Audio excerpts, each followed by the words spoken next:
Satnam. Aujourd'hui, nous allons aborder le mental négatif, notre second corps. Les enseignements du Kundalini Yoga nous apprennent que nous sommes constitués de 10 corps. Notre corps physique, 6 corps énergétiques et 3 corps mentaux. Le mental est complexe. Il se divise en 3 corps.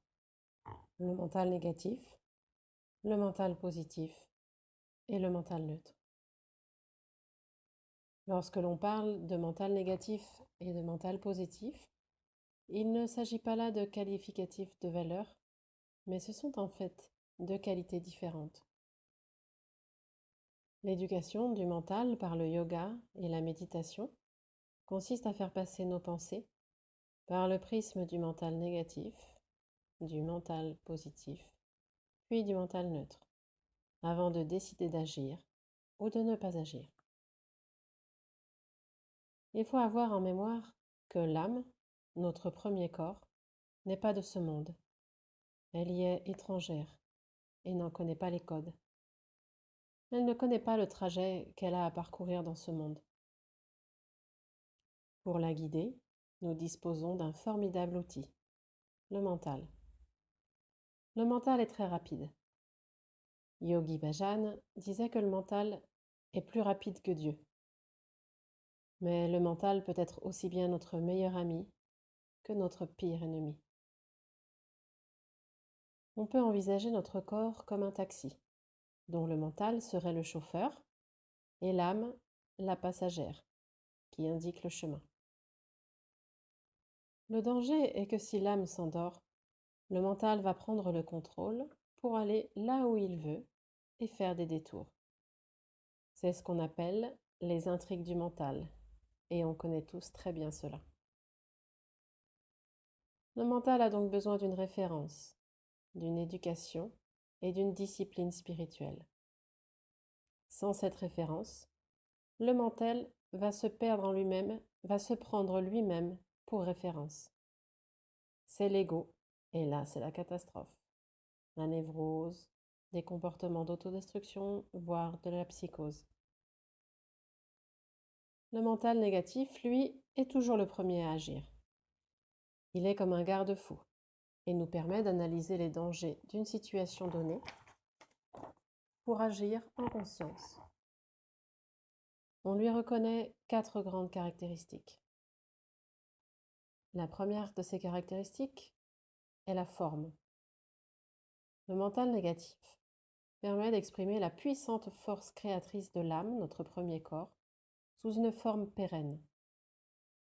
Il correspond au second chakra et aux organes sexuels. Il est géré par l'élément eau. L'eau va permettre à la graine qu'est notre âme de germer et de sortir de terre. L'eau, c'est aussi les fluides sexuels de l'homme et de la femme.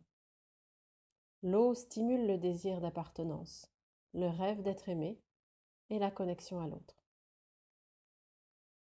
La deuxième caractéristique du mental négatif est la connexion.